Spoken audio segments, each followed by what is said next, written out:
Il y avait un homme appelé Joseph qui était de la localité juive d'Arimathée.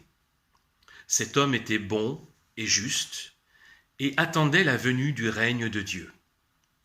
Il était membre du Conseil suprême, mais n'avait pas approuvé ce que les autres conseillers avaient décidé et fait. Il alla trouver Pilate et lui demanda le corps de Jésus. Puis il descendit le corps de la croix, l'enveloppa dans un drap de lin et le déposa dans un tombeau qui avait été taillé dans la roche, un tombeau dans lequel on n'avait jamais mis personne. C'était vendredi et le sabbat allait commencer. Les femmes qui avaient accompagné Jésus depuis la Galilée vinrent avec Joseph. Elles regardèrent le tombeau et virent comment le corps de Jésus y était placé. Puis elles retournèrent en ville et préparèrent les huiles et les parfums pour le corps. Le jour du sabbat, elles se reposèrent comme la loi l'ordonnait. Que s'est-il passé le samedi saint ? Que s'est-il passé après la crucifixion du vendredi et avant la résurrection du dimanche ? Il y a d'abord le silence.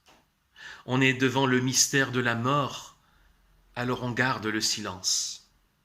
Car Jésus est mort. Il est vraiment mort et enseveli. Le samedi saint en est la preuve. Il y a ensuite le repos. C'est le sabbat, le jour du repos. Le corps de Jésus repose dans le tombeau. Sa passion est accomplie. Il a achevé sa mission. Il nous a aimés jusqu'au bout, jusqu'à la mort. Enfin, il y a l'attente. Celle sans doute pleine de détresse et d'interrogation pour les disciples. Que vont-ils maintenant devenir alors que leur maître est mort ? Je pense au regard des femmes dans notre texte ayant accompagné le corps de Jésus, qui regardèrent le tombeau et virent comment le corps de Jésus y était placé. Leur attente pour l'instant ne va pas au-delà du tombeau. Mais en ce samedi saint, aujourd'hui, notre attente peut aller plus loin. Elle peut être pleine d'espérance car nous savons que le lendemain, Jésus va ressusciter. Le tombeau sera vide. Il est bon de prendre le temps de l'attente. Notre foi doit résister à la tentation de l'immédiateté, de chercher à tout avoir tout de suite, ici-bas. Il faut accepter le manque, assumer certaines frustrations, certaines interrogations, apprendre la patience. C'est cela aussi l'espérance chrétienne. Le jour de la résurrection, de l'éclatante lumière, de la création nouvelle, ce jour viendra.